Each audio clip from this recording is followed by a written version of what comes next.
very big day, a very revealing day. As you see, their case is totally falling apart.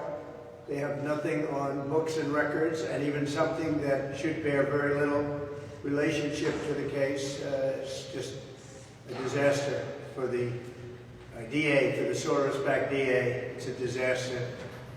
This whole case is just a disaster. If you read the legal scholars, you'll see, because they're writing about it, they've never seen anything quite like it. And neither have I. I should be out campaigning right now. We're leading in all the polls. I'd like to be campaigning. We'd be leading by a lot more. But I just want to appreciate the job you're doing. It's not easy standing there all day waiting, but you're hearing the same things that we're hearing. On another matter, as you know, it's Biden's backers that seem to be funding what's going on with the Palestinians, probably not Palestinians, agitators, bad agitators, really bad.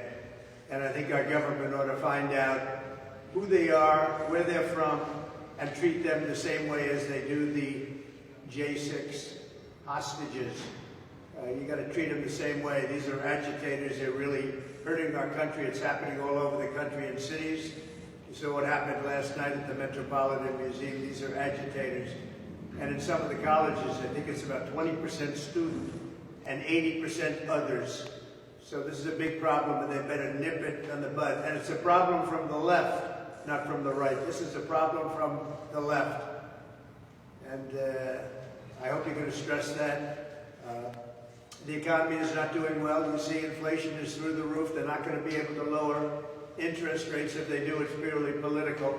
But it'll be very bad if they do from the standpoint of getting rid of inflation. You have to get rid of the inflation. Inflation, as you probably have heard me say, it's a country buster. It busts countries. And it has for 1,000 years.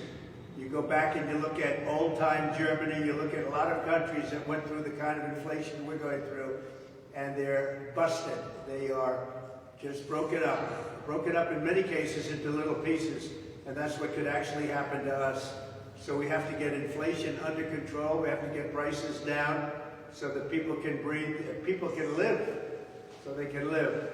But again, this was a very revealing day in court. Any honest reporter would say that. I would recommend you read Jonathan Turley and Andrew McCarthy and Alan Dershowitz, Greg Jarrett, Mark Levin, very talented people, and others. There's some incredible people out there that are writing about this trial. They're calling it a disgrace. It's a disgrace. In the meantime, I'm stuck. I'm here. Instead of being in Georgia, instead of being in New Hampshire, instead of being in Wisconsin, and all the different states that we wanted to be in, we're not able to be there because we're stuck in this trial, which everyone knows is a hoax. Thank you very much.